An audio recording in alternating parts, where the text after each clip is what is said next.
Hello, everyone. My name is Shalia Nelson. I go by Shay. I live in Topeka, Kansas with my husband, two dogs, and a 2-year-old. I teach fifth grade up in Valley Falls, Kansas, so about 25-30 minutes away from here. Um, I'm really excited with this class to learn how to implement technology with what we have. Being a small school, we don't have a lot of the funds for one-to-one technology for everybody. When I taught sixth grade last year, they get one-to-one iPads from sixth grade on. Fifth grade, we have iPads, but they are ancient.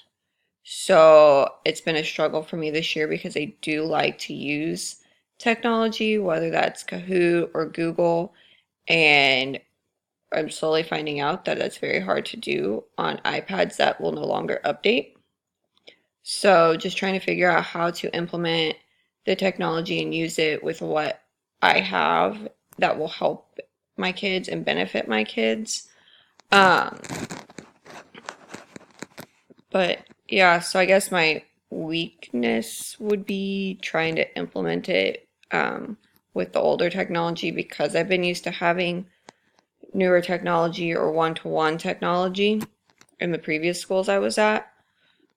But I'm just excited to um, learn how to implement it and more ways to implement it, I guess. Um, my degree's not in strictly instructional technology, but with the library media specialist part, it'll also benefit me so I can see how to implement technology um, in a library setting too, which is what I ultimately want to do, is to be in a library setting. So, yeah, that's my about me. I'm excited for this class. I'm excited to work with everyone.